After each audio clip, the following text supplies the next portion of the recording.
All right, let's do it live on a Thursday edition of the program. Merely Bo and the Great Z. How you living, buddy? I'm doing great. The sun is out. It is. Right now it is. Just as we started, it wasn't as I drove over, but then it's because it's time for Cleveland Browns Daily. Illuminating. We know we got Cinco de Mayo coming up. We got a weekend coming up. Look forward to hearing you on the air tomorrow from 1 to 3. Maybe some small ball. Maybe you won't hear me. Maybe what you'll hear is, I bet you will. Tweet, I want the birdies all day long. That's what you might hear from me. Are you going to be able to? Oh, yeah, standing water everywhere. No. I was stunned, Gibbe. The walk from here to there is so much drier today than it was yesterday. It was but like that is like on the other side of that fence is premium drainage. See. It is premium, but even on that's this not side, my backyard if you walk through it currently. Even on this side, well, listen, hopefully there's some premium drainage at the small ball facilities.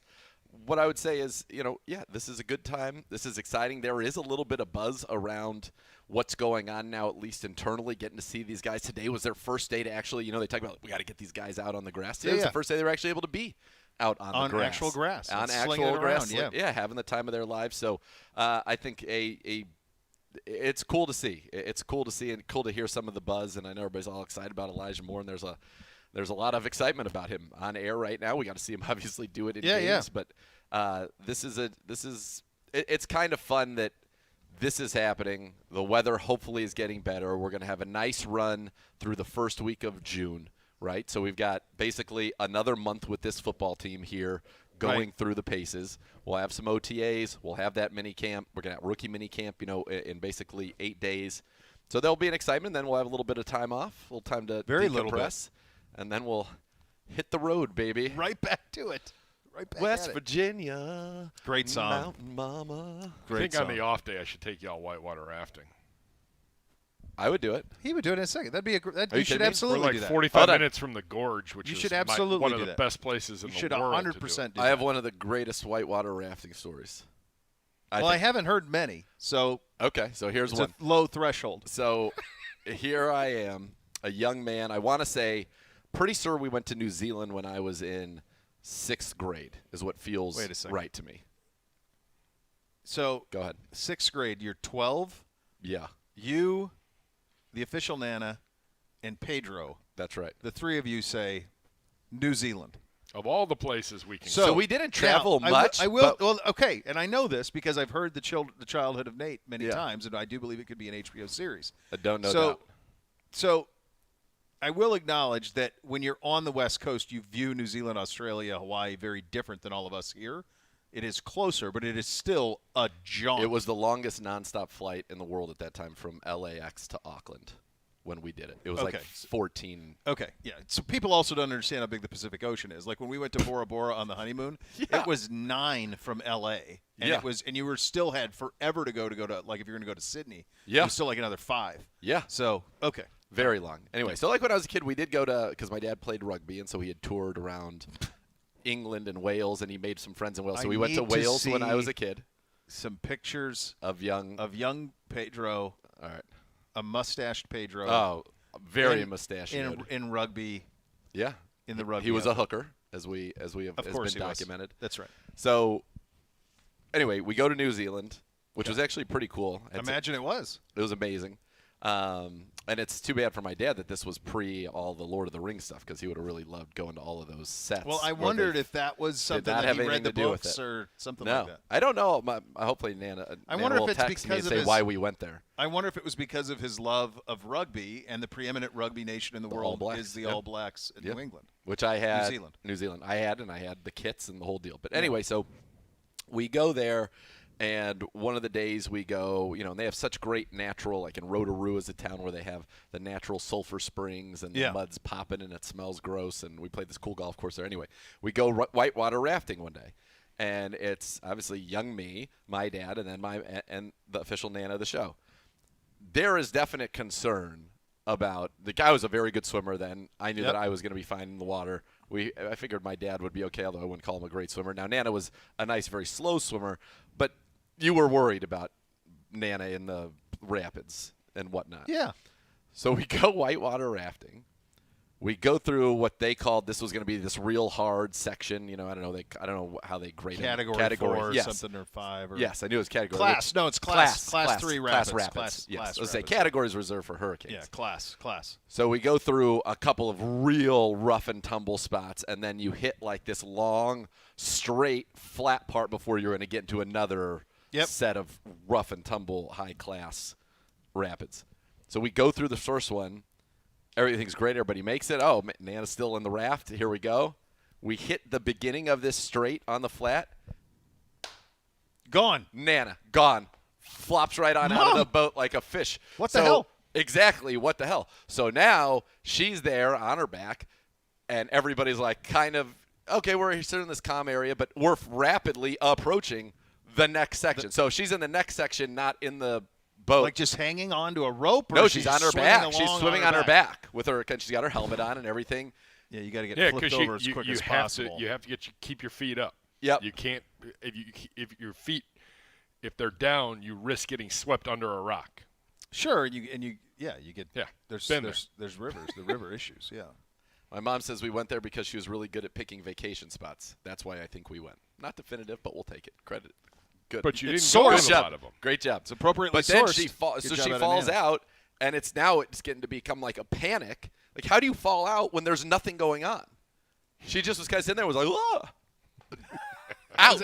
So then, it felt like, and it was as a kid. Is someone throwing her a rope? Can we? They're trying to move the raft over next to her so they can grab her out or hook her out.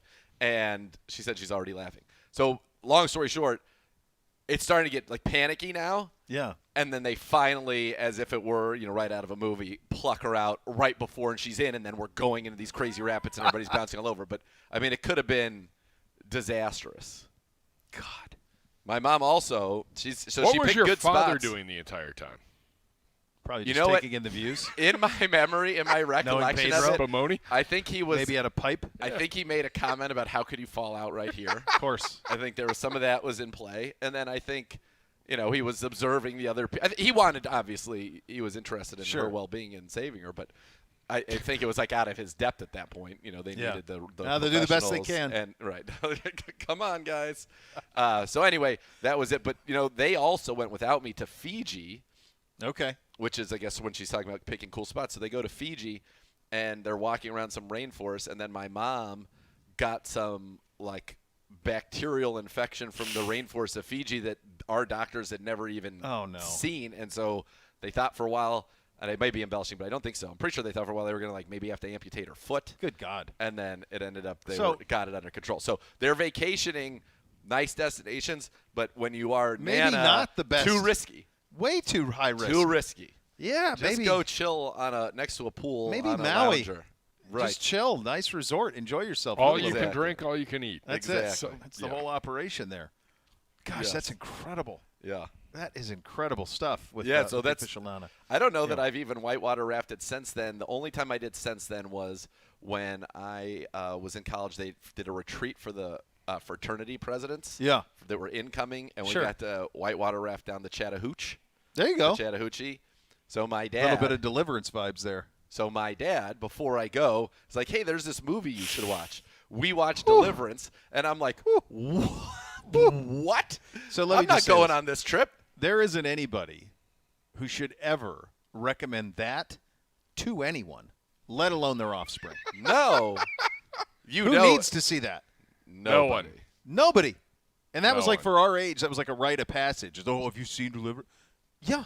Isn't that like Ron Howard's brother is like the crazy? I think it might be. The guy who looks like crazy. It's not great. It's not great. It's not great. Anyway, Burt Reynolds with a very aggressive, like, if memory serves in that movie, a very aggressive, like, sleeves cut off wetsuit vest that he's wearing. He had some going on, and I'm pretty sure, wasn't there a Ned Beatty in that? Yes. And that was. Unfortunately, yes, there was a Ned Beatty in that, sadly. That's the way that worked out, a John Voight. Yeah, where's the guy who went? Yeah, that's rough. That is absolutely rough. So we did float trips every year. Every summer we would do a float trip when I was a kid. Oh, wow. With buddies of mine. So we floated about every river you could float in Montana, and there were several. So that was fun. So that'd be great. Yeah. Well, I had you gotta live live on the like the gorge Ron down Howard there. Brother, but baby. Scary stuff. It's fantastic. Yeah, that'll be good. It's one of the best whitewater rafting places. It's probably little rafting. I think it's one of the most brutal drives It's not ideal. that there are. Yeah, especially I would if you agree. encounter any sort of rain like I did last summer. It's pretty brutal. But other than that, it'll be fine. Yeah. We did have a little news today. Zach Jackson reporting the team has agreed to terms with veteran safety Rodney McLeod. Played under Jim Schwartz in Philly, made 15 starts in Indy last year, 156 career games, started his career with the Ramets, entering year 12. So you just yesterday we had So this. we need a third safety. Need How a about third somebody safety. with ties to Jim Schwartz? Little veteran. There it is, a veteran. This is a guy, 18 career picks, 130. He started 138 out of his 156 games for Jim Schwartz. He started all 75 games there in Philly, 11 picks. He's had 2 picks in 3 of the last 4 seasons. In his time in Philly, he had 2 3-pick seasons. This is What the doctor ordered, the brother. perfect third safety for us. Not only will he be able to play at a high level, he is also going to be able to help. We have a new safeties coach, Coach Banda. He's going to be able to help Coach Banda, and he's going to be able to help Grant and Juan Thornhill get up to speed very quickly on what a new defense for both of them. It's like a player coach.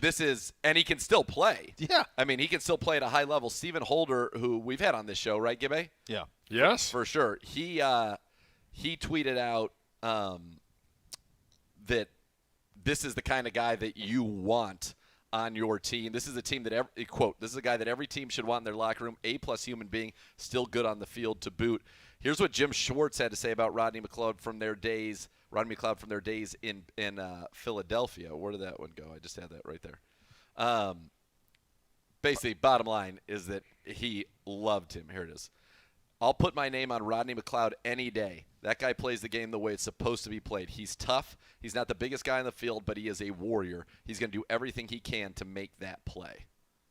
So that sounds awesome. That sounds pretty good to me. I'm pleased. And it's a leader. Last year, by the on way, that defense. It's perfect. It's everything you need. I think, now you're in a situation where, now it's just veteran D tackle, D end. It is. And I don't even know if there's room for a DN, to be honest. Well, then D tackle, whatever. But I do think that Somebody this defense needs another player in the middle that can create pressure. I'd like Matt on the Ioannidis. Get me upfield. I need somebody who can get upfield in the middle of the defense. Ioannidis played with Washington, played with Carolina last year. He's a guy that's a very good interior pass rusher, and you can put him on the end to play the run as well. And then there's Frank Clark. I mean, if we're going big, bring Frank Clark home. Yeah. Why not? But this last year, one more note on McLeod. Pro Football Focus is 8th ranked overall safety out of 100 with 20% minimum snaps, 85 coverage grade, 80 overall grade. So this is exactly what the doctor ordered. It's what we described yesterday when we were doing all this. It literally is. We literally said this. When he started playing, he was playing for the St. Louis Rams. And he was very good for them, by the way. Yeah. Yeah.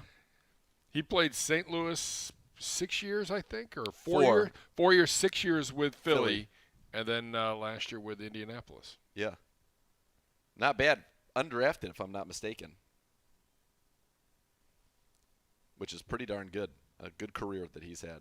Yeah. He was won the Super Bowl, obviously, with Philly that year and was the starting safety on that Super Bowl defense.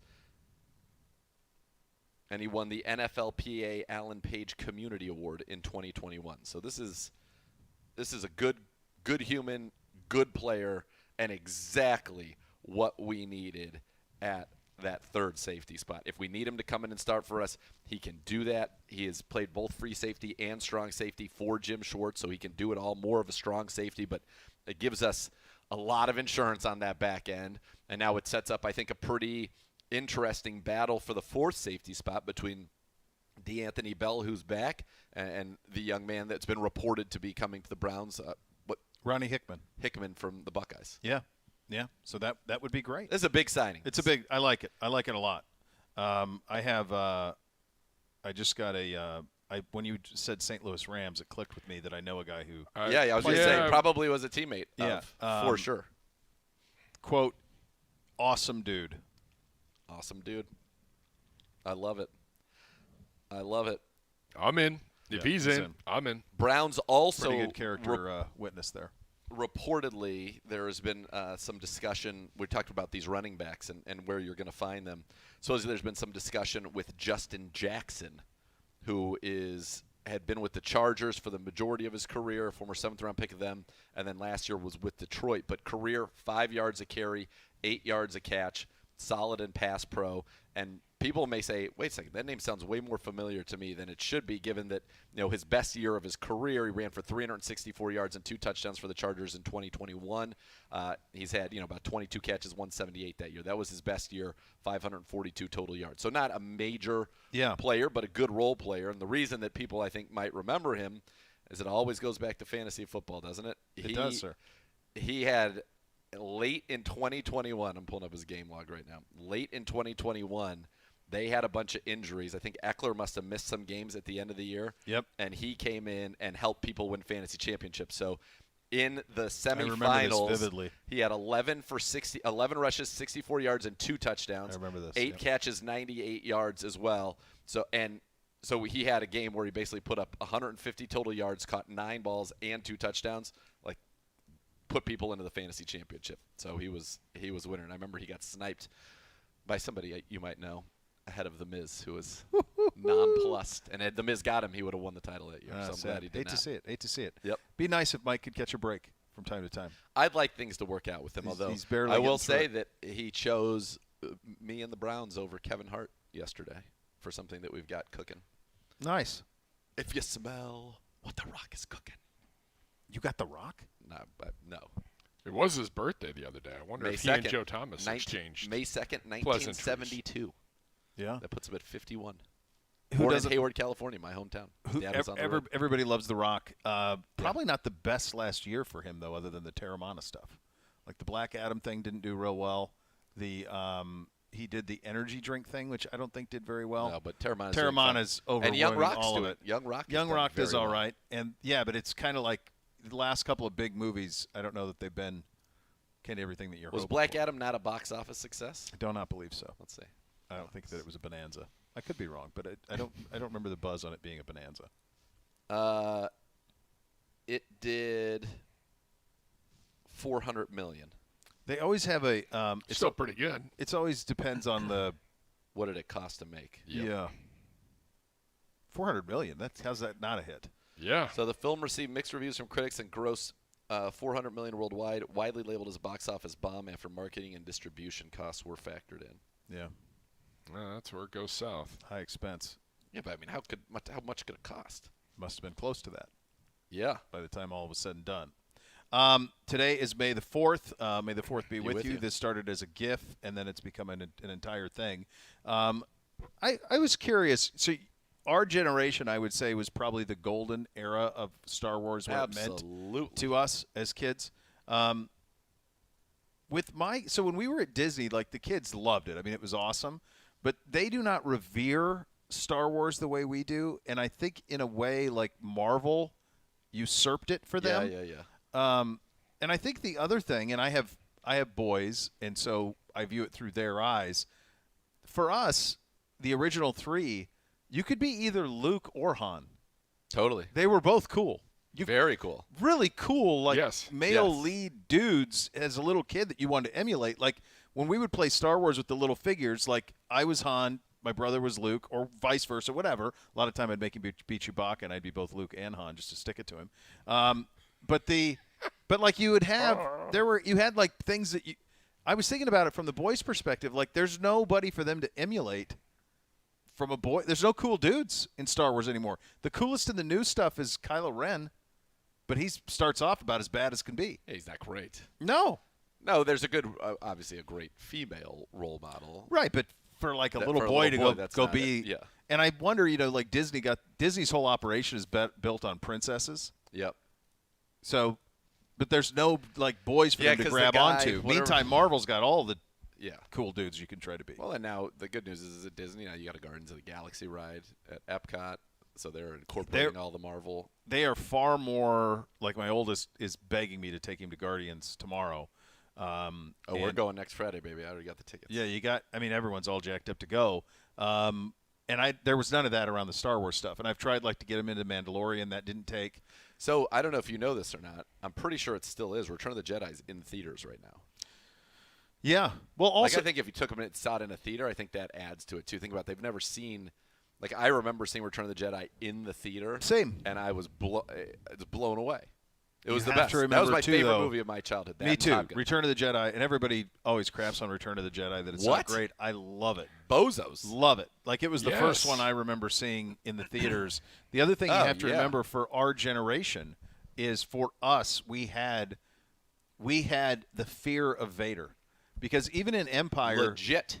yeah, even in Empire, when you find out he's Luke's father, like, the whole time you're watching Jedi in the theater, I'll never forget it. Like, you're thinking, this guy's going to kill his kid? You got to be kidding me. Like, this is happening? Yeah. He's doing it? Yeah. And then until he does, like, you have that suspense the whole time. My kids watch the entire saga knowing how Jedi ends and that he is Luke's father. So that whole thing was lost. Yeah, like the end of Empire Strikes Back. Like, what? It gets dark. Oh, yeah. For a child, That's why it's a good it movie. is. Empire Strikes Yeah. Back is a great movie. Yeah. Return of the Jedi is the most fun. You have the great sets. You have the whole Jabba experience. Yeah. Which is amazing. Who doesn't You got love an Boba Ewok? Fett. Right. Right. And then the Ewoks on Endor. Endor couldn't have been better. I want one of those little bikes. The that was, yeah. Oh, yeah, those yeah. rubber Oh. things, yeah. Yeah. That thing would be awesome. And I would it's- cruise around in that thing all the time. You also got you got Leia with Jabba for us, which was for our age group, which was a big deal at that age. Yep.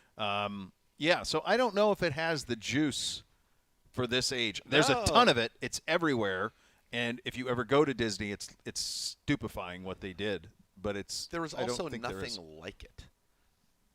Star Trek existed. Yeah, but it it was wasn't. very different. It was not. The This scale. was No. unbelievable. And by the way, we're watching Mandalorian. Mhm. It's a great show, and It it is. feels very much like it could be in the movies. It's awesome, but I There don't. was no superheroes though. There was Superman early. Yeah. In the 80s. Batman doesn't happen until like the late 80s. And Batman's dark.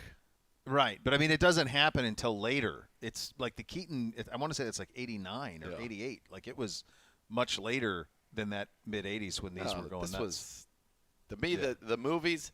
I wore out my VHSs of the original Star Wars because that's how I got it. That's how I saw that one. Empire Strikes Back and Top Gun. Those are like, and then obviously I loved Return of the Jedi. But those 4 movies right there. And then I got into What About Bob after that. Those are the 5 movies of like my childhood. Yeah. My dad really wanted Monty Python and the Holy Grail to be one of my movies, and I do have a great affection for it. But People always push that. I always had an uncle who pushed that I needed to see it, that I needed to think it was the greatest thing ever. I mean, it's good. It's fine. That's nice. 1989 for Michael Keaton. Batman. Yeah, that's what that seems about right. By the way, there just wasn't as much, and now there's so much to choose from. Just to close the bow on Black Adam, I'd love to have a flop that made $133 million. So it was 270. 260 to produce. 260. Yeah, 260, and it made 393. Yeah. So it still made that, but probably the issue is they can't go anywhere with it. Like, Right. everything they do with that whole world is DC has been trying desperately to do it. Feels like Marvel's finally kind of hit That's the a problem. He skids. should have just Like done they're- a Marvel movie. If he would have put himself in a Marvel movie, But I instead don't of know a what DC. what could he have been in that world? I have no idea.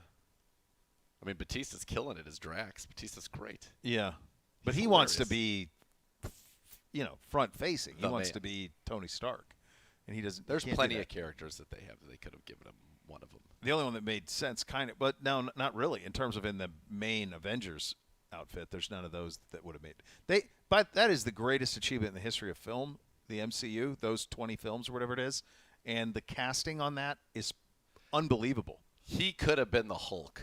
No, because 'Cause he's Banner's too not big. like that. He's too big, like as a person. No, Yeah. because even like the one we watched as a kid, Lou Ferrigno just played the Hulk. He didn't play Banner. Well, that's what I would have done. I would have had The Rock actually be the Hulk, because that's the only thing that I don't love about those is that the Hulk is clearly not real. Yeah. By the time you get to the later ones, it looks he's Better. taken on more of the facial expressions of Ruffalo. Better. Yeah, but they crushed every one of those casts. I mean, that holds up. Downey Jr.'s. Evans is perfect as Perfect. America. The Thor guy's perfect. Oh, my Hemsworth God. perfect. Yeah.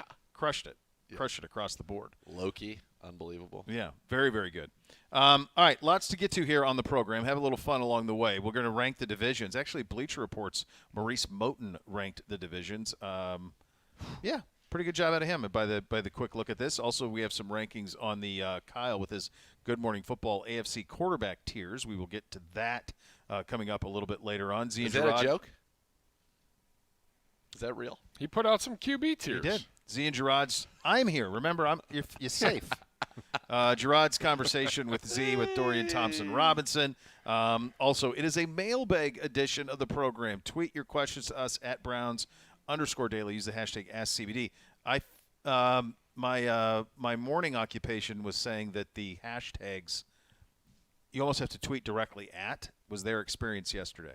That you had to tweet directly at. The hashtags aren't working the way just they the should have. hashtags weren't working the way that they should have because of the changes. Musk is screwing around with everything all the Okay, time. just tweet. Yeah, Tweet at Browns_Daily. Yeah.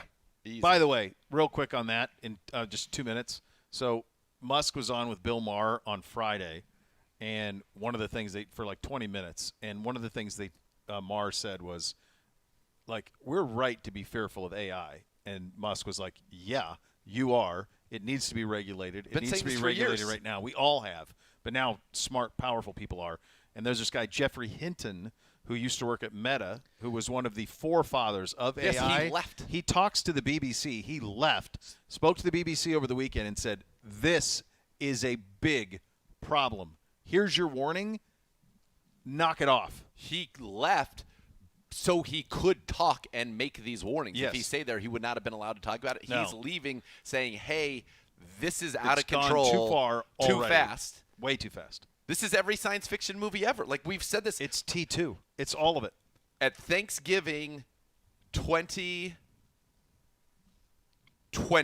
Yeah. I was with COVID Thanksgiving.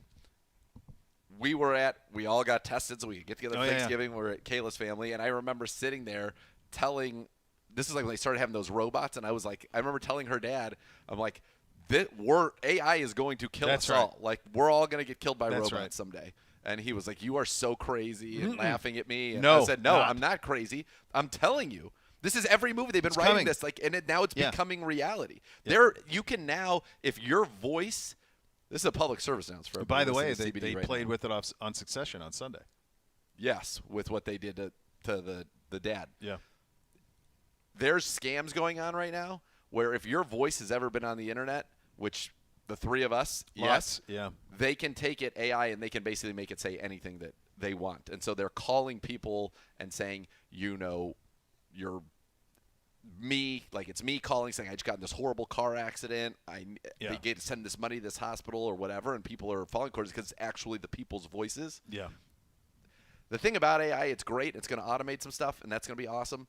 But when they get smarter than we are, they're going to remove our ability to shut them down. They already asked one of the AIs what it would do, how it would try to attack, if it was going to try to like take us over, and it started recruiting other AIs. Unplug it, man.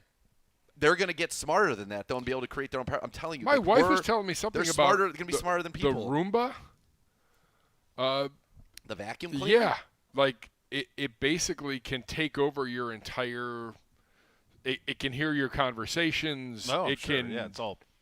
Yeah, she's like, there was something I just watched yesterday on – I think it was on Yahoo. Did you see the thing where they put AI into one of those robot dogs? And they were able to have conversations with it. We don't need it. And then they were like, go search the room 2 down, and you're looking for a cactus. And it went in there and searched the room, brought a cactus, and brought it back. Nope. So like that, they'd say, oh, this is a good application, right? You can have it go look in a house, see if there's bad guy. But then they're going to put guns on these things. Have you seen the dogs? Yes, that are of course. Like, what are we doing? What are we doing? Watch Terminator. Watch happened. any of these. iRobot. Watch all of these. Like, it's all out there. It's all out They've there, man. documented this for us. It's not great. All that stuff happened in a 3-day period. That Hinton thing, and then somehow we if stumbled that onto guy Musk, left to Musk just be like, Friday. look, and he knows He knows. I imagine he's the number one authority. One of the authorities on it. Yeah. This is a problem. We got to lock it up. We're not going to. No, we're idiots. Idiots. The worst. All right. Off and running. Cleveland Browns Daily, 850 ESPN Cleveland.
Hey, my friends, renew your home for the last time with their new home exterior siding and roofing products. Don't spend all day with high-pressure sales guys. In fact, the team at Renew won't waste your day with hours of negotiating. Renew offers upfront fair prices to make your project easy.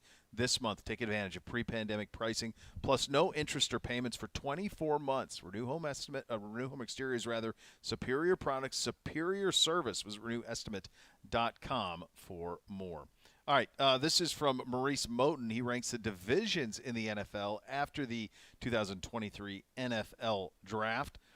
Did we do this? Did we talk about the over-under numbers in the AFC North? Yes, you did. It's the only division that has everybody 8.5 or higher. 8.5 or higher is the I don't AFC. even want to look at this guy's division rankings. I want to go. All right, go off the seat of my pants. Number one. I thought you already looked. No, I did not. Oh, number one. Good job, show prep. I think not show prep. I real think quick, it's better to react to it. Let's set a. Let's set agree. one. I take let's that set back. one ground rule. Is it quantity or quality that is most important? To me, it is. It's all of it. Do you weigh those 50-50? Is your top line how good it is, and then do you have the depth of talent as well? Okay. You know, for example, I'll give an example. Like I like the Jags. And I think they're a real team, but I don't like anybody else in that division, so they're probably going to be down near the bottom now. But I think their top line's better than the NFC South's top line, so I'm going to put the NFC South is going to be last for me. Okay. All right. Go You know ahead. what I'm saying? But I think you're talking like, so the question is Kansas City on its own strong enough to get it ahead of the AFC East or the AFC North? I don't think so for the West. So I would go right now, if you're saying rank the divisions right now, I'd have the AFC North number one. My guess is that is not what anybody else would say because they're going to frown on us. Oh, Maurice did. Frowned on. He did have them one. Yeah. Okay. So I have AFC North 1. I have AFC East 2. I have AFC West 3. I have NFC East 4. NFC West 5. 6 has got to be the NFC North, just almost by default, I guess. And then AFC South, NFC South. You had 1 through 5 exactly the same as him. So that he You swapped. He had NFC South 6th, NFC North 7, and he has AFC South 8. The NFC South one at 6. Is there a team in there I don't know about? I don't know. We had that power ranking from 33rd team that is Carolina. Is there more to Carolina than I think? I mean, defensively they're good. But I mean, what do they have playmaker-wise? Right. I mean, they got rid of McCaffrey and Moore are gone. Washed up it's Adam Thielen. A rookie quarterback. I don't see that. I think obviously the best team in the South is New Orleans, but they're not a Super Bowl team. But my point there is the best team in the AFC South. I think the Jags are better than the best team in the NFC South. Yeah, I feel like here's the only deal with the AFC South is there are two of the 3 worst teams in football. I think the Colts are better than people think they are. They might not be with a rookie quarterback though. They're going to play Minshew. This guy's not playing week 1. No. Minshew's an upgrade over Matt Ryan, and people thought they were a playoff team with Matt Ryan. I mean, the rest of their defense is still there. It's a bad division. So it's Tennessee, which is a road to nowhere. Road to nowhere, but they still can give it to Derrick Henry and grind out wins for Vrabel. I feel better about them than I feel about the Bucs, the Panthers, or the Falcons. The fact that the NFC North is below the NFC South, I don't get. You can have issues with the Vikings, that's fine, but the Lions are good. The Vikings should be solid. The Packers lost Aaron Rodgers. That's going to be a drop-off, but there's still a lot of really talent good. in They're that good organization. defense. Their offense is like last year was the least talented offense that Rodgers ever played with. There, probably going back to like 15. And then the Bears will be improved, obviously, they'll be dangerous. With DJ Moore and they won't be an easy out. No, no. The conversation at the top. We absolutely have the lowest floor. Like as we sit here now on May the 4th be with you, I would have Pittsburgh as the bottom of the 4. Yep. But nobody over there would believe that. They think they can win a division. And some of that is just the way I feel about Kenny Pickett. I just think that there's a real limit to what he can be. Same. I like all the rest of the stuff they have. I mean, their draft was unbelievable. Their defense is great. They win. They just win. And they win. TJ Watt is. But every other team in our division, this is the thing about the North. Every team in the division is better now than they were at the end of last season. Every team. is they're improved. Yes. Upon what they were. Yes. And so we're going to be exponentially better. And I think sometimes when you look back, I mean, our whole thing comes down to Deshaun. We've said it a million times. We'll say it a million more times. But I don't know that if we were as bad as our record was a year ago, if that makes sense. So, I mean, everything that could go wrong did the first month of the season. So that kind of framed a lot of it. We're exponentially better. The Steelers are exponentially better. The Ravens are going to be better. And the Bengals are going to be better. The Bengals could be pretty decent up front with what they did. And they'll have theoretically a healthy Jamar Chase all year, and they're going to run it with Higgins for one more year. So he's going to play this year. They'll probably franchise him if they can't come up with a deal. They'll probably run it the way they ran it with Jesse Bates, honestly. So they're better. Yeah. So everybody's better, and it was really good anyway. The AFC East is the only one that's tricky. They have 2 top-flight Super Bowl or busts, in my view, in Buffalo and New York. Because I think Rodgers is going to – I think everyone wants to go Brady. I think Rodgers is going to be more like Manning with Broncos. Yes. Yes. That's what it feels like to me. They're going to run his offense, whatever he wants. What's the Jets' offense? Whatever Aaron Rodgers wants it to be. That's the offense. Yep. And, like, it would not surprise me at all if Garrett Wilson had, like, the type of season Jamar Chase had as a rookie, which is like 90, 1,500, 13 touchdowns. Oh, yeah. That's absolutely in play for Garrett Wilson. 100%. Yeah. Miami, other than the question of quarterback, is also Super Bowl or bust roster. That's where I was getting. The only thing that holds them back from that is the quarterback health.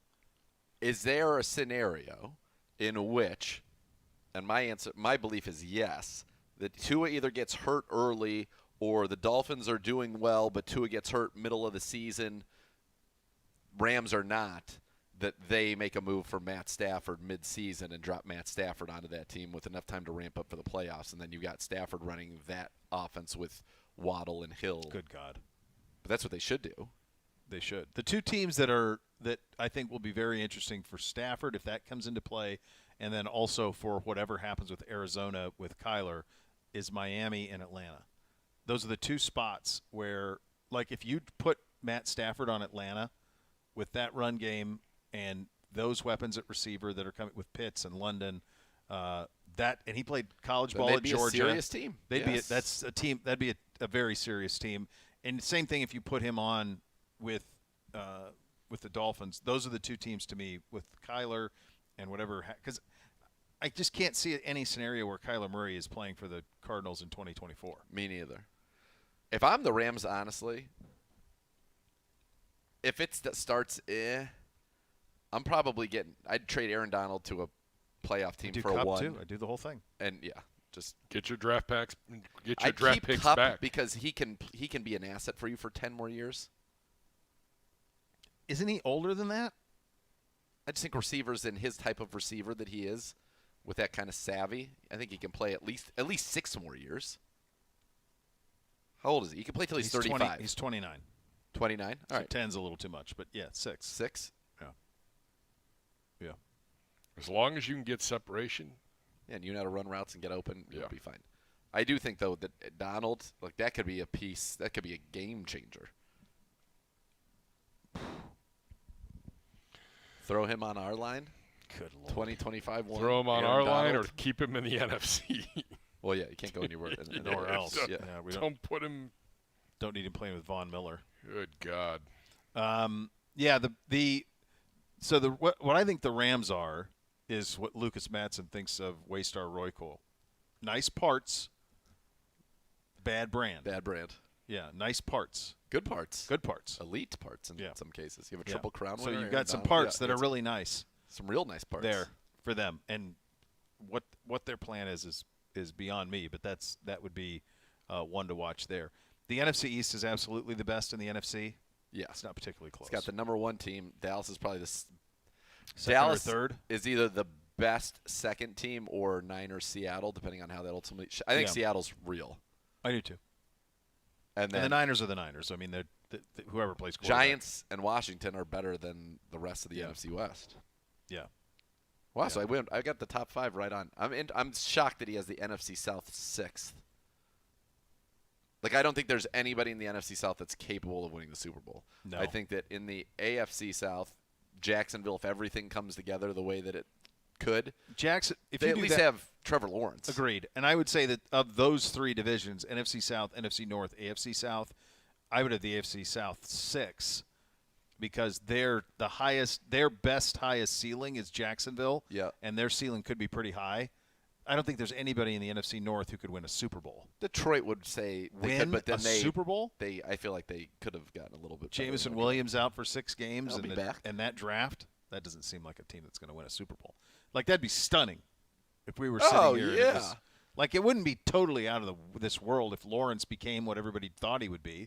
They have good skill position players. Like it's believable for Jacksonville to win a Super Bowl. Just saying, Detroit. I think Detroit is better this year with they're not going to have a full season, but a majority of a season of Jameson. Yeah, they're better. They should be the went favorites into in the Green North. Bay and beat Green Bay in a playoff game. They should be the favorite. Game as a Packer. They should be the favorite in the North. I would just be more stunned if they actually won it. All right, coming up next, we've got some quarterback tiers from our good buddy Kyle Brandt. You have that to look forward to, which is nice. You listen to Cleveland Browns Daily, brought to you by Ballybet, coming soon to Ohio on 850 ESPN Cleveland.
All right, new way to cheer on your Cleveland Browns, helping your favorite four-legged companion, Barking Backers, presented by Outlet. It's amazing. Did you see Gibbe as the creepy kid with the banjo? I did.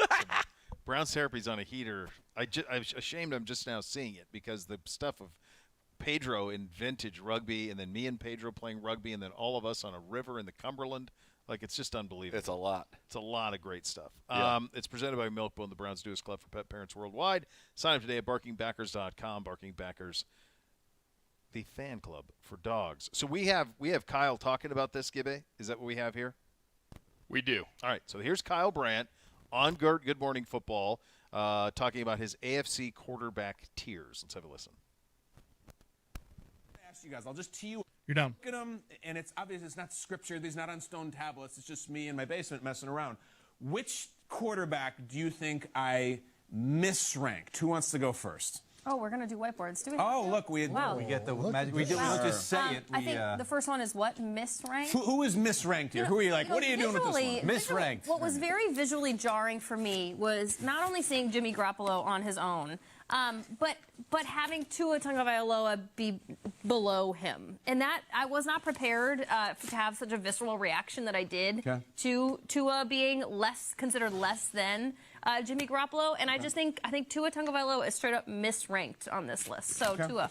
Yeah, and I would agree with you. I'm going to say Tua, but I'm also going to add in Trevor Lawrence. He really took off towards the back end of last season. And both of these two guys, Tua and Trevor Lawrence, led their team to the playoffs. So I think that alone, I would bump them up a tier, and I would have their beautiful smiles right next to Jimmy Garoppolo. So Tua, Trevor Lawrence, I'm bumping them up one. Yeah, I'm going to say Jimmy was misranked. He should be higher. And right now, the people in the airports watching without any sound have no idea what's going on. So there you go. That's for them. Now they know what's happening as well. But I would put Jimmy. I would jump. At 4? I think he's because Wow. the sour taste in my mouth from the season last year that Russell Wilson had. I just don't think that Jimmy should be below him.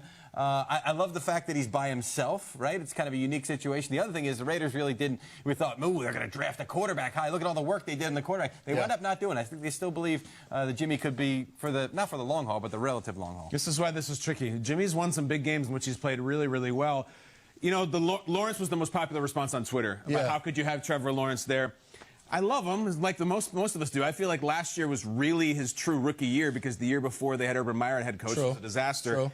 Wins the playoff game despite playing terribly in the first half, then makes the comeback. So it's complicated. I got a lot of heat on Lawrence. Question number 2.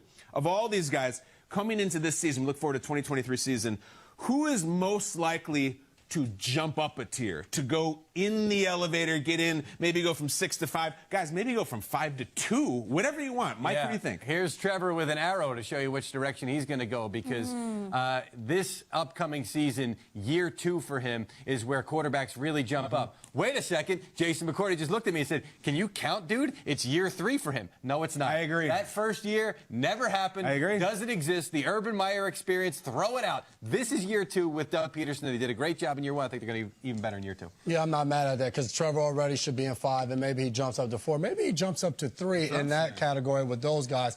I am going with Lamar Jackson. I have the dollar signs under it. He got paid. As I look at this list, I feel like Lamar has possibly gone through the most change this offseason. Obviously, Rodgers switching teams, but for Lamar Jackson, getting a new offensive coordinator, also getting some weapons, adding Odell Beckham, drafting Zay Flowers, the running game is what it is. I think Lamar Jackson has a chance to step up and get into that category with Burrow and Josh Allen. So I am going with Lamar Jackson on this one.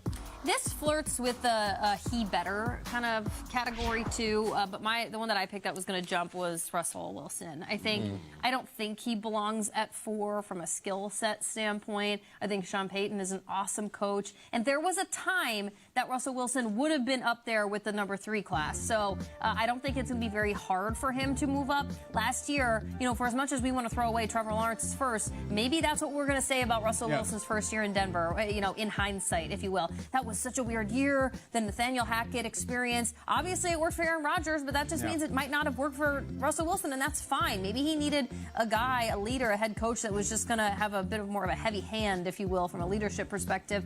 I have a general question at the end that I want to ask you about a very specific case. We'll go on to the next topic. Okay. I gave Russ the 4 ranking based on the body of work and equity. Last year, he'd be down. I think Russ's jump would be to remain at 4 in the category that he's in. Steady. If he plays well, he stays there, too. I got you. I'm going to give you a deep cut. I think this guy's going to make a jump. I like Kenny Pickett this year. Here's the question.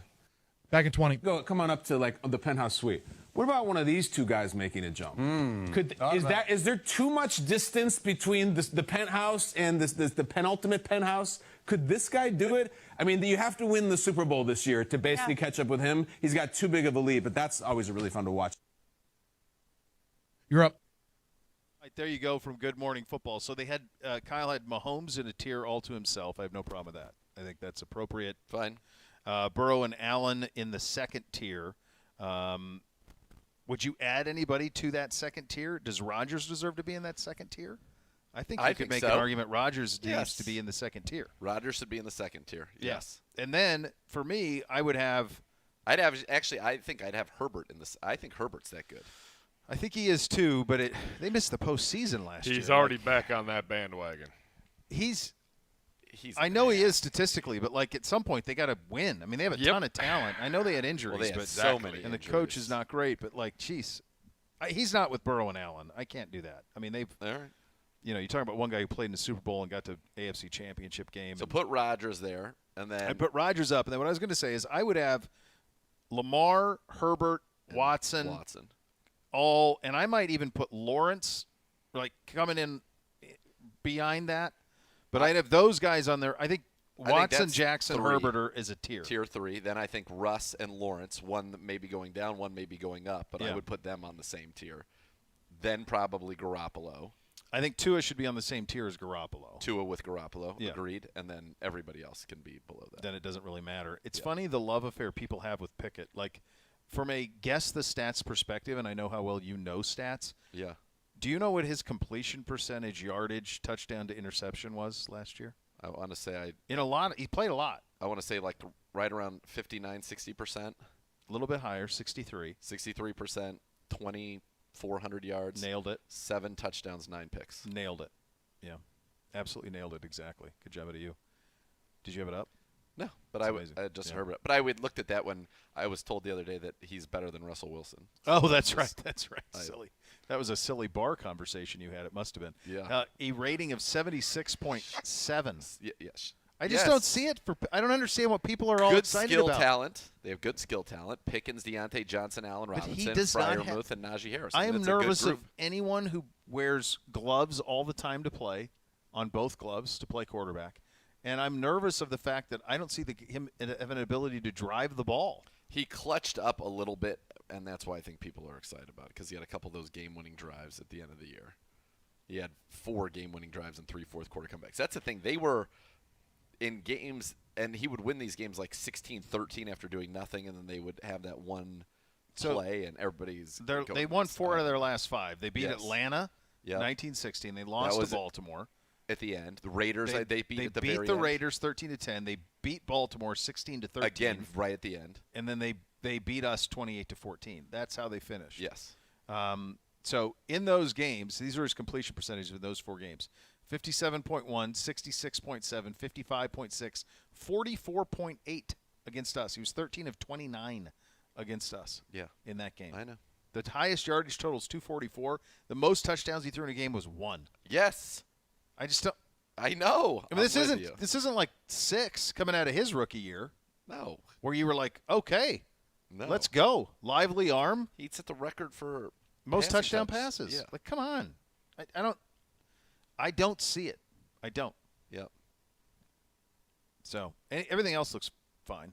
Fine with the rest of what he did here. What happens if he tanks or he bombs? Well, then you going back to Trubisky? No. Like, what are you doing? Then they're in that Stafford stuff.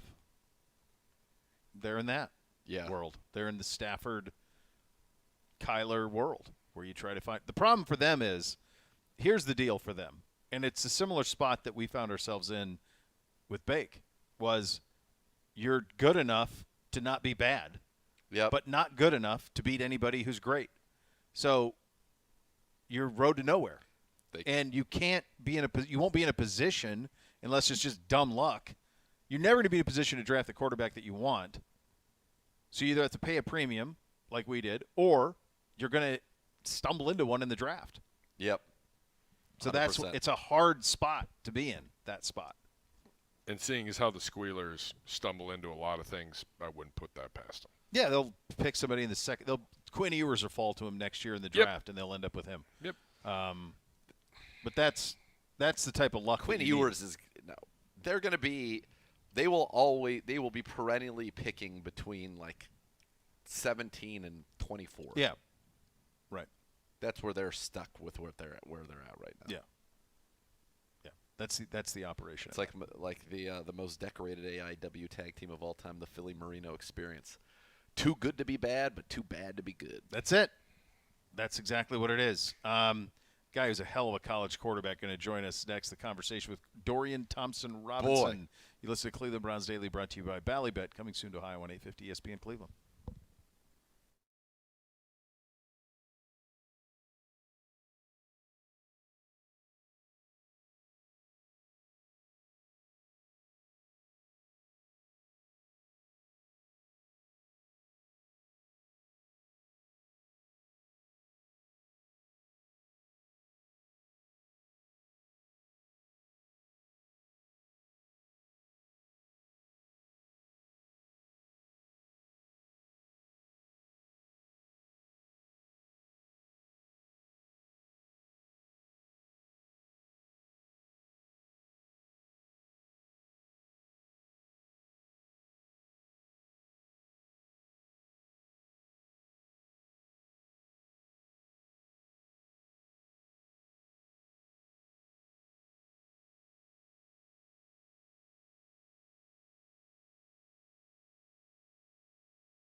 Z and Gerard and their conversation with our new quarterback, Dorian Thompson-Robinson.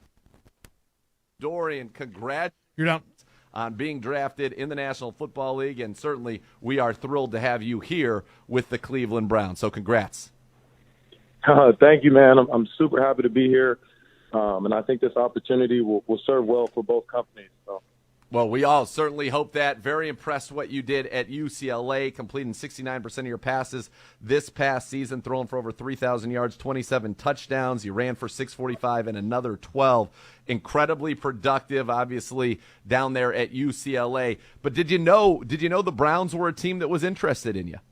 I did. I had a little insight from some former teammates, but I think ultimately coming to day 3 of the draft, I had no clue really who was going to end up picking me up. Sure. But talking to my agents a bunch, sitting down on the couch, they for sure kind of let me know as it was getting closer and closer who was going to kind of be in the mix. So.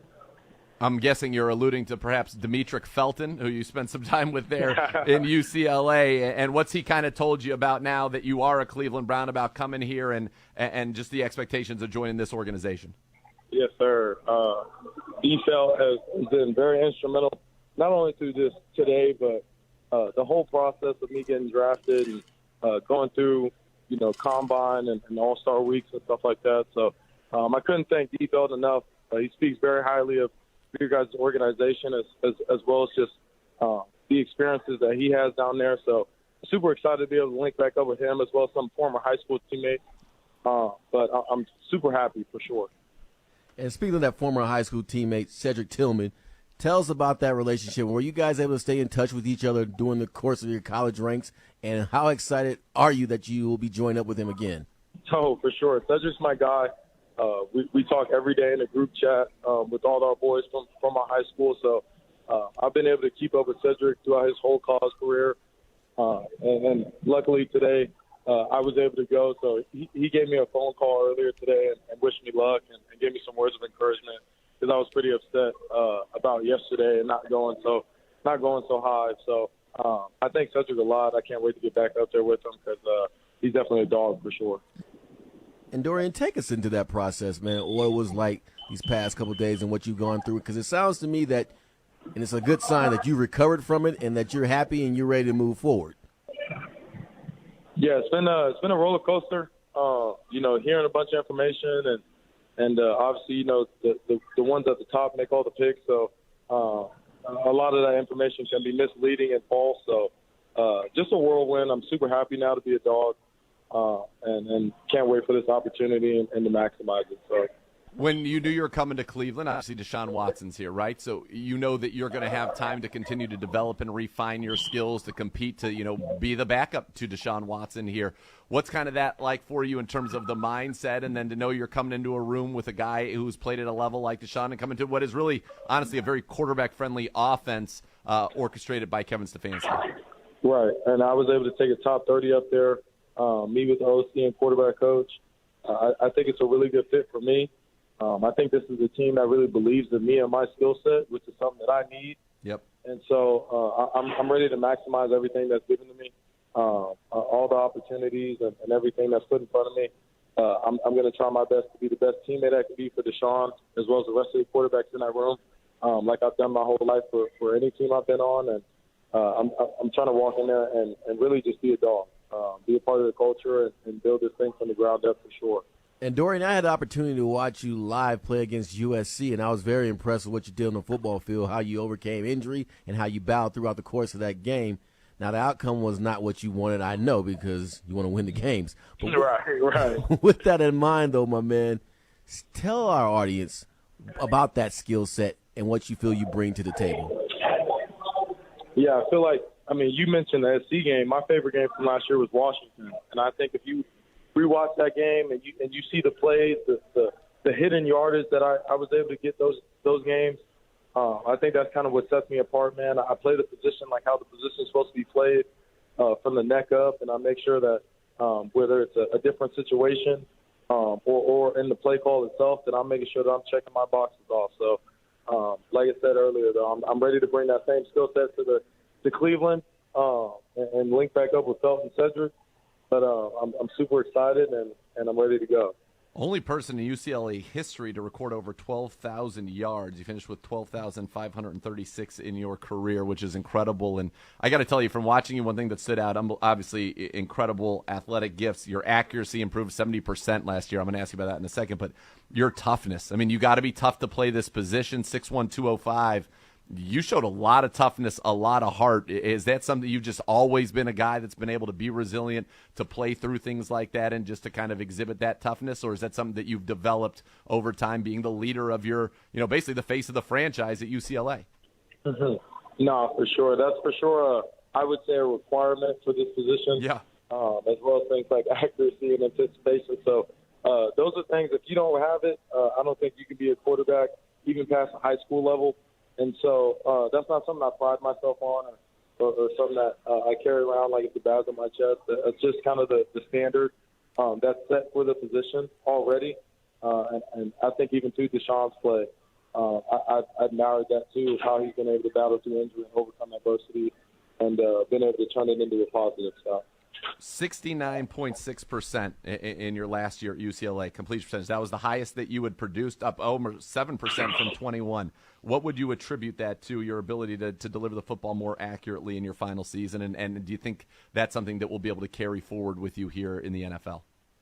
Yeah, I think just my level of understanding and finding importance in the film room and things that are outside of the field that I can control.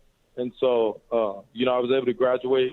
I was able to meet with my quarterback coach more often and be able to put things in place to maximize myself on the football field from a mental standpoint because I was so close to graduating over the past 2 years. So I think that's really where my game took a big jump at and a big leap, but still growing and trying to learn something new every day, man. So Gerard went to Cal. Back in the day, not too far back in the day. Back in the day, dog. Back in the day. And I see you're the athlete you most admire is Aaron Rodgers. And, this year the Browns and the Jets will play. Aaron Rodgers now a Jet, a Pac-12 guy. Back then it was the Pac-10. But what do you like about Aaron Rodgers and his game and, to think of the opportunity you're going to be, sharing the same field with him this year? Yeah, it's been I actually got to meet Aaron for the first time over these past 10 to 12 weeks of getting ready for this moment. Wow. And he's super cool. I've gotten to speak with him and pick his brain a little bit and kind of his mindset going into this year with the new team and everything like that. So it's been super cool. Like I said, I grew up watching him. And although a lot of the things that he probably was doing probably wouldn't be very beneficial for a 17, 18-year-old kid, but just to watch him do it and how easy it is for him, I think was probably the biggest part and what kind of gravitated me towards him so much. But Aaron Rodgers is a great quarterback and a great dude. I definitely can't wait to be on the field with him this year and hopefully get that win for sure.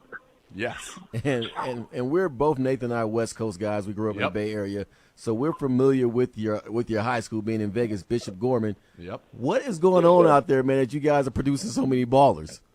Hey, man, I don't know, but something's in the water this year. We got some picks coming out this year from the G. So but they do a great job down there prepping us for not only high school and college, but things outside of that. And now we're about to all go into different careers and going on different teams. So super excited.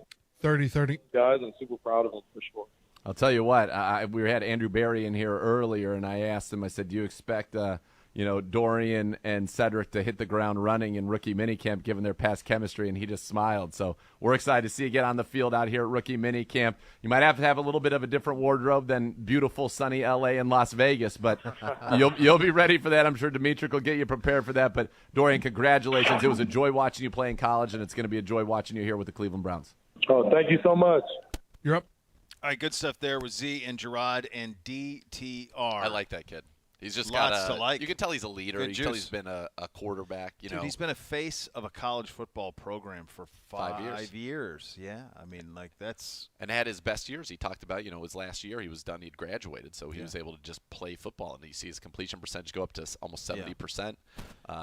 It's going to be fun, and I think This preseason for Browns fans is going to be a lot of fun because you're going to get to see DTR and Tillman, high school teammates, out there slinging around. I think a lot. Like these guys these rookies are going to get to do more in this preseason than we've seen Browns rookies do in quite some time, especially and more than the rest of the league. And also at the skill positions. Yeah, it's fun. So it's easily accessible. It's fun. Yeah, he was he was really the cornerstone of Chip Kelly's build at UCLA, and it was a long build. It was difficult, and they got last year to a point where you beat LSU, they got some juice to them, and now they have real momentum. It led to this is the best example of his impact. His play and their success that they had in his 5th season allowed for them to sign Dante Moore, who was a 5-star quarterback out of Detroit, who was offered by Ohio State and Oregon and other schools. They got him based on the way that DTR played last year at UCLA. And also, I think, probably helped them being in LA as well, but get them into the Big Ten, right? If they had been a dud, that doesn't happen.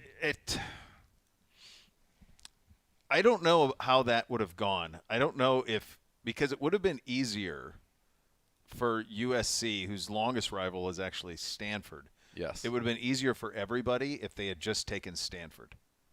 Truly. Of course. Because Stanford isn't part of the California university system, so you don't have to worry about litigation there. They're completely independent. That, to me, when you go back to that and you think about UCLA is a better brand than Stanford for sure, but in terms of like athletics, a great sports brand though. But it's not in the ones that matters. Yes. Yeah, in the ones that matters, it's not. So UCLA is. So that's how it all happens. But yeah, it's. By the way, there's the Pac-12 is hanging on by a thread. So their media deal is up. They're trying to get ESPN now. July of 2024, their current media deal is up. They do not have an extension from anybody.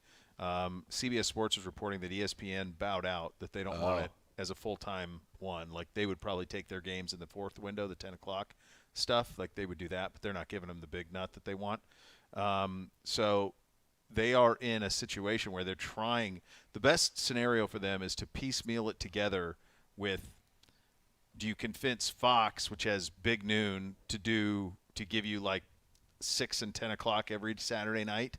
And do you have enough games that you can support those on a major network with FS1 mixed in as well? Probably going to have to join up with the Big 12 eventually.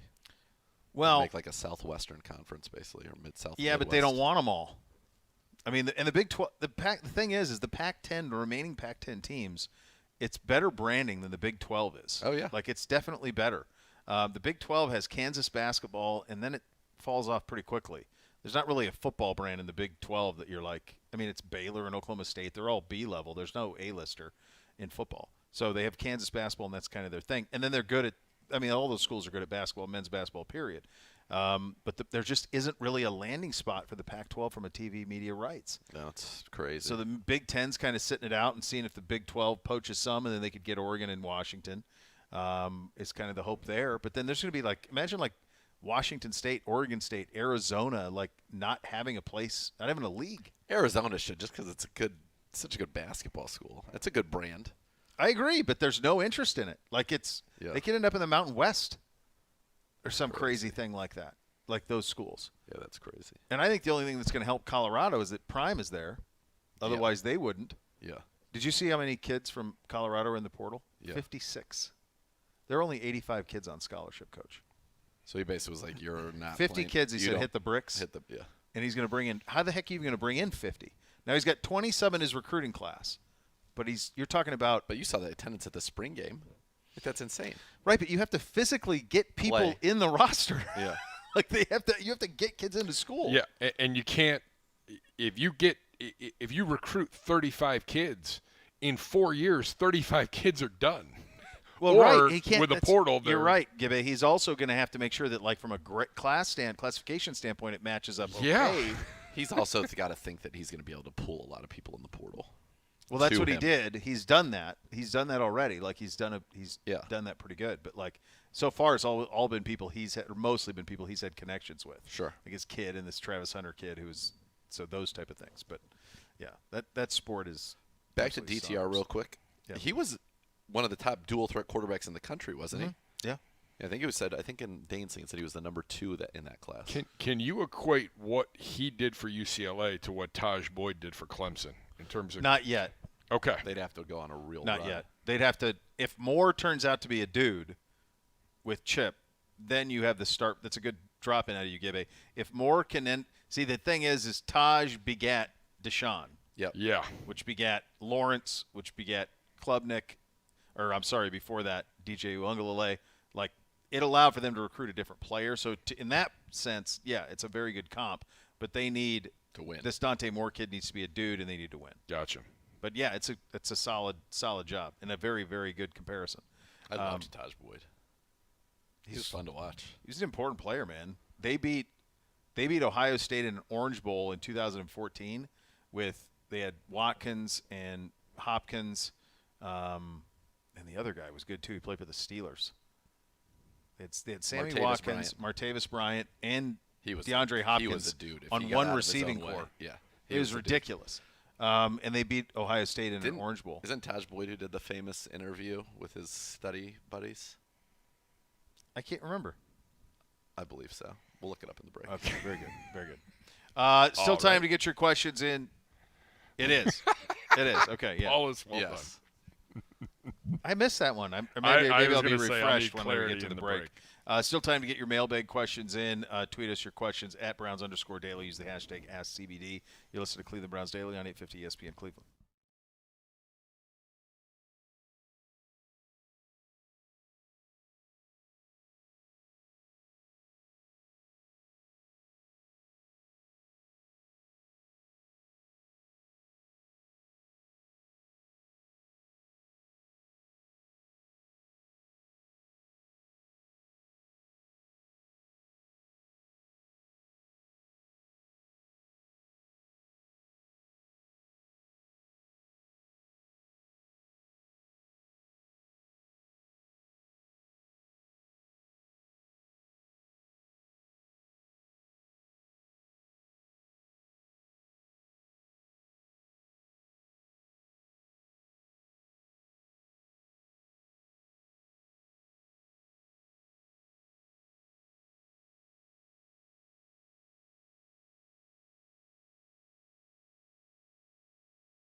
All right, welcome back into Cleveland Browns Daily, brought to you by Ballybet, coming soon to Ohio on 850 ESPN Cleveland, broadcasting from our undisclosed location on the west side of Cleveland. Mr. Skura?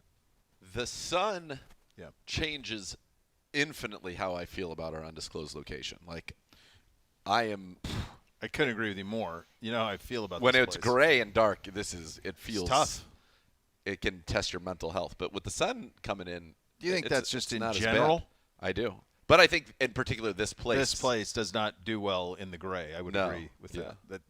Even as it went behind a cloud, I noticed a change. Yeah. From when I began making the point till right now. Now I'm a little like, yeah.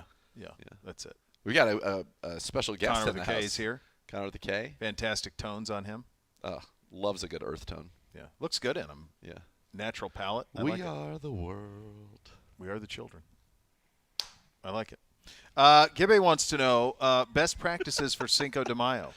You guys are off tomorrow. You guys are slacking. Best practices. Here. We'll hold down the fort. I think it sounds like tomorrow for me. Wake up, get a nice workout in. Yep. Go chase the small ball around. Sure. Margaritas, chips, salsa, guac, tacos, more margaritas. Maybe probably some straight tequila because margaritas don't want all that sugar as the night goes on too much.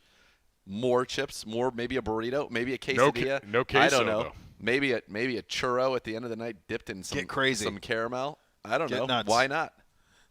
Are you making all this? Like, where are you going for this? We are going with the pass-offs. I believe we're going to Pony Boys, which had a very heavy taco menu. They've changed it now. It's not as heavy, but I think they're going to reach into their old bag of tricks for Cinco de Mayo, which is a smart move. So was Cinco de Mayo always a thing for you guys growing up? No. Yes. So it was Bay Area. Bay Area, yeah. I had never heard of it until I moved to Florida. Oh, baby. Never heard of it. And St. Patty's Day was always a thing, but definitely not. It's a national holiday here. Yeah. I'm going to tell you something. This would be my piece of advice. First of all, a michelada is amazing. Michelada, love a michelada. Fantastic. Here's the other thing I would say from a margarita standpoint.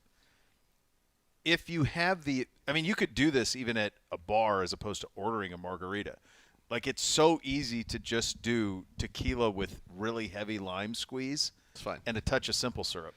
If you have to have the sweet, I don't think it's needed, but you can do that, or just have them do the Cointreau instead of with the mix. You don't want the mix. The mix is the problem. That's what gets it off on a bad start. There's so much sugar in the mix. So many people love the margarita. I like one too. My I think they're tequila nice. drink of choice, though, is a reposado or an añejo on the rocks, muddled jalapenos, squeeze of lime. And if they happen to have like a habanero-infused tequila, give me that on the rocks, squeeze a lime, and an orange. Yeah. I'm an añejo, heavy lime, salt, a little splash of salt. That's it. Just give it a little twist in there. That's undefeated. That's great. But you don't. It's funny how far we've come with tequila because when in our formidable years of having cocktails, tequila was to be feared. It was feared, like Cuervo. Like, it would just sit up there staring at you, really ready to just take you down. And then everybody would be like, "Oh, the worst experience." The worst. And then now all of a sudden it's like, man, it's a fantastic sipper. It's in fact, refined. if you get your hands on if you could do the same stuff with an añejo as you can with bourbon. So you can do an añejo old-fashioned, añejo Manhattan. It has a lot of the same taste palettes. And then now let's get into mezcal. I'm going to have a mezcal tomorrow for sure. That didn't take for me. I don't like the smoke. Oh, man, I love good mezcal. I do like a good smoky But you got to have tequila. that with an orange. You It's like gotta a be with an mezcal? orange. The famous chef Chris Curran, who listens to us, sent us a bottle of it from Mexico. Oh, baby. Owner of the Graceful Ordinary. Nice. In Chicago Chi-Town, suburb, right? Yeah. We went there. Yes. It was delicious. Yes. He now has his new restaurant, Graceful Ordinary. Shout out. He listens every day. He makes everybody in the kitchen listen every day from Cleveland. But he's a big tequila guy. And Same. Yeah. There's a lot of good ones out there right now. I'll tell you what, for the best value tequila in the world, people are looking to just kind of start to dabble into tequila. They haven't really gotten full on into it. You go get the Terramana Reposado for $33. You will be so happy. About this. And then the Terramana Añejos in the 40s, it's fantastic. It's good that you're making people aware of that brand. Listen, it could fly under the radar. It doesn't have a celebrity No promoter. one's heard of Terramana, so I'm glad that you're I'm doing a little engine that could. The Little Rocks liquor line. Barely can get it go. I can. I don't think it sold much. No, hardly at all. It's my secret. Grand Centenario is incredible as an añejo, as a $50. There's an upscale one that I've had, an upcharge one, Grand Coromino, which is awesome, which is unbelievable. It's around $90. I'm a Don Julio 1942. 42. I think this is better than Don Julio 42. Oh God. I'm not kidding you, man. It's unbelievable. It's unbelievable. All right, you know I'll how look I feel it up. about Listen, you know how I feel about 1942. Yeah. It's incredible. And honestly, like the bottle even seems like a little bit of a knockoff, but it's of 1942. It looks very similar, but it's awesome. Awesome stuff. There's a lot of good stuff out there, though. So, young Connor's here. He's single and fancy-free and living his best First life. of all, but there's no reason for that dude to be. That's a handsome man in earth tones. I am aware, but I think he's playing it a lot smarter than probably I would. He's out there living. Yeah.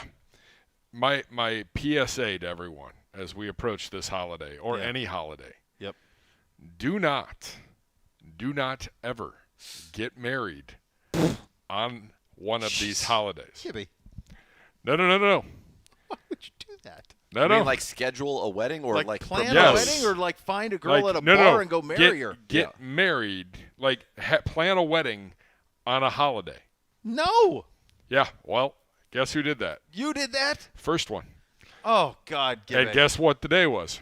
Cinco de Mayo. You betcha. Oh boy. Can I tell you what my wife's favorite day of the year it is? Oh. Cinco de Mayo. I literally will roll over in the morning, and she's already awake, looking at me in my. We make eye contact. Oh, she a little smiles. lovely She's moment. like, "Good morning," and she goes, Nice moment. "I just like to wish you a happy anniversary." Oh, Gibby. And that's how she does it. That's how we kick God off the bless day her. every year. No wonder he's like. She goes, "What would you like? I'm coming to the condo tomorrow." What would you like for no your wonder. What would you like for your anniversary?" I got to work today. I got some brown spotteds. Some brown spies. You got to round them up. One other tequila I want to throw out there that I received as a gift, and maybe you should give this to her as a make good. Now it could be the anniversary. It's the Jose Cuervo Reserva de la Familia. Comes in a very cool artsy box, and it is amazing. Pricey, but I received it as a gift. Yeah. Which you would never think Jose Cuervo. He's got something in his arsenal. I want to say that Cuervo does this Grand Coromino. Really? I'm pretty sure they do. This one's made only using blue agave aged in French and American oak for a minimum of 3 years, baby. Will Bootsy have tacos tomorrow? No, he hates them. What? It's awful. What? Hates tacos. Clase Azul, very good as well. It is. Clase Azul is very good. That's he hates that'll tacos. set you back, although it's an art. So there's no celebration in your house tomorrow. Oh, I mean, God. the blonde loves it. Big fan. So they're Modelo's. We'll do all this stuff. But Bootsy's he's anti-taco. I don't even know what he does. Why? My kids are anti-taco. I don't know how you could be anti-taco. It's got everything you want. Yes. I don't understand it. Have you tried putting it like taking the taco and putting it like walking taco in a bag of Doritos or Fritos? I tried doing I even did the Taco Bell Doritos Los Tacos thing. I'm like, how you love Doritos? How you not gonna love this? Couldn't do it.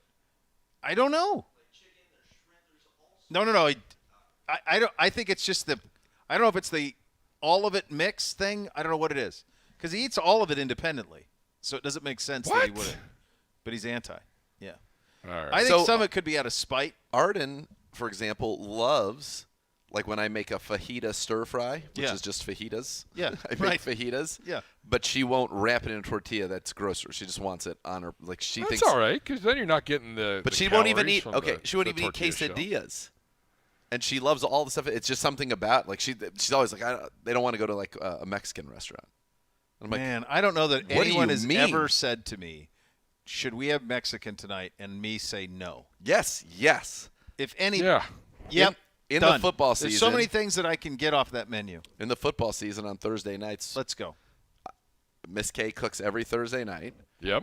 I'm aware. You can hear it in the background. Usually the coach's show. As soon as 8 o'clock hits. You can pick it up. As soon as 8 o'clock hits, habanero marg, Mexican food. She's like, I can make other kinds of food. I'm like, that's all I want. That's what I want right there. And Thursday nights aren't the same as they used to be for me. Obviously, the peak was when you and I got the opportunity to be together, and then prior to that, we'd have the Hoff with Irv and Smith. That was like that was the ultimate Thursday. full operation. Yeah. Boy, was it. Didn't I get a tortilla soup out of Miss K? Didn't she give Oh, me yeah, a she made a recipe. Yeah, she sure did. Recipe that Yep. I had that was delicious. Delightful. It's a real treat. Real treat, yeah. Yeah. All right, we'll do the mailbag up next. Just to Cleveland Browns Daily on 850 ESPN Cleveland.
ESPN Cleveland. Time for a little mailbag Thursday. Hello, Gibby.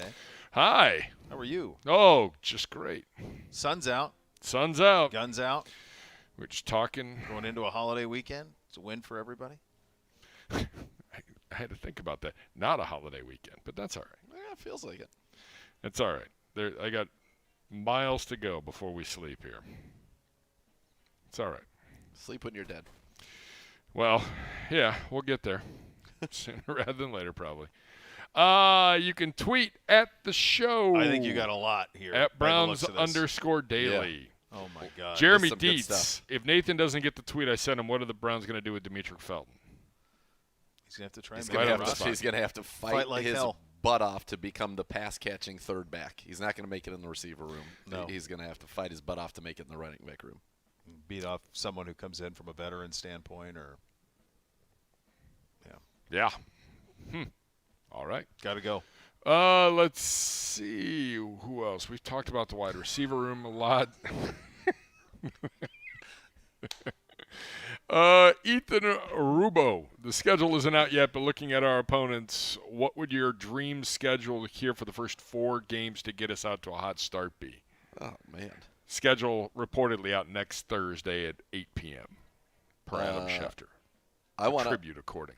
Open at home and beat the Steelers.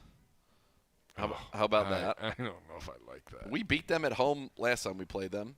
Then I would like to go to Indy and beat the Colts. Then I would like to welcome the Bears and the Cardinals home 4-0. Nice 4-0 start to the season. Boy, that'd be great. Our schedule's pretty navigable. Yeah. It Our really home is. schedule, I mean, we have the Titans, the Bears, the Cardinals all at home. Yeah, that's pretty good. I mean, who knows? I mean, the Colts are down. Who knows Texans. what the Rams will be when you play them? Seattle will be a full day. Texans are no good. Yeah, you get it on the chin a little bit with the Jets, but other than that, it's. And we play the Niners too, huh? The Nine. Well, I wouldn't mind getting them early in the season. Yeah, that's true. Yeah. Yeah, until they figure out their QB situation. Niners Right. coming Absolutely. here. If the Niners play here, Pedro is here, right? Hundo P. Is he wearing Browns gear or Niners gear? Browns. He's been here for a Niners Are you game sure about again in that? the past. Yes, Browns. Good for him. I'll My be- dad, if it was the other way, would wear the other. And I would say, you are aware that I work at this place. Yeah, he knows what he's no. Papa John. Any word on recently on team making any moves? We just talked Yeah, Rodney Rodney back McLeod. in defensive tackle. We did that, yep. Yeah, but get to the fun ones. Mike Holmgren's playoff tickets. Your worn-out VHS list is my worn-out VHS list, except you committed a serious infraction in leaving Die Hard off that list. It was. I think that is solely a function of I don't think Pedro cared for Die Hard. Because I feel like if he did, it would have been on in my house. And Die Hard was not. I don't even have a childhood memory of watching Die Hard. So, for me, it would have been Jedi. Yep. Then there was a Western VHS that my aunt had HBO, and she would just record blocks of HBO. Yeah. So you get like 3 movies on a VHS. Yeah. So the one Extended had play. Yeah, that's right. The one had The Man's from Snowy River, which is fine, which really good Australian movie, my dad's favorite movie of all time. But then it had Silverado into Young Guns. Oh, which was baby. awesome. Young Guns. I've seen Young Guns more than I've seen any movie in history, but that was a very strong. Top Gun for me. Yeah. Young Guns would be the one that I've seen more than anything. I just try to get off top. Try to recall casting. Yep. Go. Kiefer. Yep. Lou Played Diamond Doc. Phillips. Yep. Played Chavez. Christian Slater. That's in the second one. He's in the second one. Yep. Emilio Sheen. Estevez. Estevez is Sheen. Billy the Kid. Sheen. Dermot Mulroney. Dirty Steve. Mulroney. Yep. And then Casey Zamesco is in it too, who's a guy you'd remember from that era if you saw it. If I saw him, yeah. Yeah. Lou Diamond Phillips was Jack a force. Palance. Jack Palance. As the villain. Very strong. He did one-arm push-ups. Yes, he did. And Billy You all right, Crystal Gibby? is smaller than Yeah, some of Connor's his... locked out. He's on the side of the fence. Jeez. Solo and Greedo in the cantina. Who shot first? Greedo, I think. And then Solo didn't miss. I think so. Where's Bobby at? Am I the only young Star Wars fan that wanted Colt 45, even though I didn't know what it was, but I knew Lando did the commercials? Oh, yeah. Billy D. Williams. So smooth. So smooth. Unbelievably smooth. 45. Yeah. Greister, have you guys ever seen Colossus, the Forbin Project, 1970 sci-fi thriller based on the 1966 book where a U.S. military computer colludes with a Soviet computer to take over ruling humanity? It does not end well for us. It'll scare the pants off of you. We've given 1,000 examples. Like, they're telling us what's going to happen. Yes. They've laid it out for you. People have thought of all the crazy things that could have happened, and now it's going to happen. Very sad for us. If Chewbacca played football, what position would he play, and could he make the Browns roster? D-end, yes. I was going to say tight end, absolutely. Either one of those. He would make both of those. He might play both ways. He could, yeah. Isn't he like 7.5 feet tall? And Yeah. He's absurdly strong. Like him opposite Miles? Yes. Chewbacca opposite Miles? We solve a lot of problems there. Which do you think smells the worst, Chewie and Ewok or Gibbs after working in the yard? Good question. Gibby showers? Gibby, yeah. That's the difference. Gibby showers. Yes. Let's find some fun ones here. Your favorite thing about your career from Bobby? My favorite thing about doing this for a living is that the light goes on, and this is a sincere answer. The light goes on, and you have to do the job. You have to entertain. You have to get ratings. You have to do those things. And then when it's over, it's over. When I had other jobs in my life, you'd work at something forever, and it was like sometimes there was a solution, sometimes there wasn't. I'm like, well, this sucks. So whether I was doing TV or this, you prepare all day for something, or in this case, all morning for something. You do it, and then it's done. And you start fresh the next day. I was just going to say, obviously, I love some of the things that I've gotten to do. The experience I've gotten to have calling games, obviously, is the pinnacle of my career. But for me, it's the people that I get to meet and work with, like you guys, and that we get to have. We kind of have like a little family. I love it. Would you rather ride a bike, ride a horse, or drive a car? Drive a car. Drive my car. That one, which might drive me. If you could only eat one meal for the rest of your life, what would it be? Like, does it have to be exactly the same every time? Yes. We did this once where it was, a country's cuisine. Well, right. And I think you may have had that right. Well, I don't know. I think in retrospect, probably Mediterranean's Mediterraneans, I'd live longer that way. No doubt. Than I would with But if I had to have something every day, I think I'd probably have tacos as long as I could change the fillings. If you said I could only eat one meal for the rest of my life, I would have to eat prime rib with crab legs, because if I chose anything else, I would never get to eat prime rib with crab legs again. Yeah. Last call. I think that would be so rich on like day 4. It would get heavy. It would get heavy. You'd be baby. like, yeah. And just going, wow, I that's got why another 30 years of this. Tacos are as long great. as I can switch up, because you can do put veggie, fish taco, shrimp, fish. Yeah. Tacos are the most versatile delivery mechanism in the world. Vessel. Love a dog today. Preferred activities: St. Patty's Day versus Cinco de Mayo. Cinco de Mayo for me. Cinco de Mayo, all not day. even close. I think the food's better. I think the drinks are better. There's not one. I'll give you the food. There's not but anything. the drinks. I mean, I don't know. I mean, unless you're doing a red breast or a black bush. I mean, what liquor from Ireland are we talking about here? I'm just consuming as much alcohol as I can in one day. Can't you do that on this? You can do that any day. Do that on Cinco de Mayo, and I think you're drinking better stuff. Let's see. If you could sit there and drink Red Breast 27 all day long. If you could join any past or current music group, Tequila, which would baby, you want let's to go. join? What was that? If you could join any past or current music group. So I know that probably what you're looking for is like you'd want something like critically acclaimed. No. But I think like Apex, Poison, or one I was of going those to say guys. Motley Crue. Yeah, Motley Crue. I want to Poison be had the best time ever. Peak Motley Crue. That No, was it feels like they had the 100% best my time answer. ever. No doubt. Either of those. Those guys 100%. feels like they really lived a great life. 30 Me and seconds T. Lee here. running around town. Adam Gleason, 3 must-have our lives. tequilas if you're just getting into it. Terramana, Terramana. Reposado already on the list. So I would say that. I would try one. I would do the same thing I tell you, like with bourbon. Like you should try different mash bills. You should try a silver, a reposado, and an añejo. And an añejo. See what you like. See what and you then like. you can also try an extra añejo. I don't particularly care. And I'd get a mezcal. Try a mezcal as well. Make sure you go through the whole gamut and see what fits your palate. Yeah, and we've name dropped a ton of tequilas in this show. Yes. All of Yes. which we should be deserving cases How sitting about in here. how about Send just them a to bottle, people out. please? Send them to the undisclosed location. Yeah. Just deliver them to the front desk. Fine. They'll let me know. Well, then you have to haul them over. Good news. Oh, we got a golf cart. Delivered. drive Oh it yeah, right there you around. go. Golf cart it. Golf Yeah. cart it. So much more to come. You're listening to Cleveland Browns Daily on 850 ESPN Cleveland.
All right, welcome back into Cleveland Browns Daily.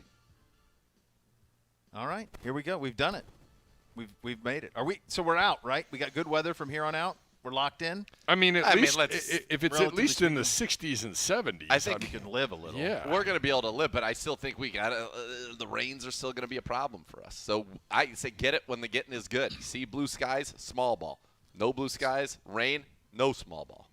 It's one of the smartest things you've ever done. You've done a lot of smart things. I'm really coming into my own here. I think you are. I'm a man. I'm in my mid-40s. I got to, if I'm not still elevating, what am I doing? We have an amazing show tomorrow.